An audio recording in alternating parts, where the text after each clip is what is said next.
আসসালামু আলাইকুম সুপ্রিয় দর্শক, সবাইকে অগ্রিম ঈদ মোবারক।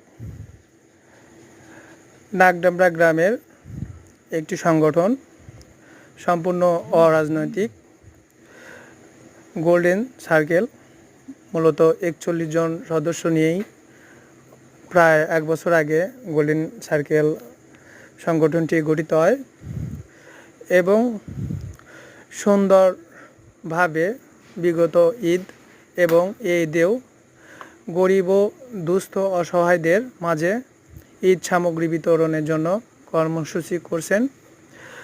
মূলত এদের উদ্দেশ্য যারা গ্রামে দুস্থ গরিব আছে তাদের সহায়তা করা এবং সংগঠনকে বড় করা। সবাই চ্যানেলটি সাবস্ক্রাইব করবেন এবং ভিডিওটি শেয়ার করে দিবেন, যাতে গোল্ডেন সার্কেল একটা বড় পরিবার হতে পারে। ধন্যবাদ সবাইকে।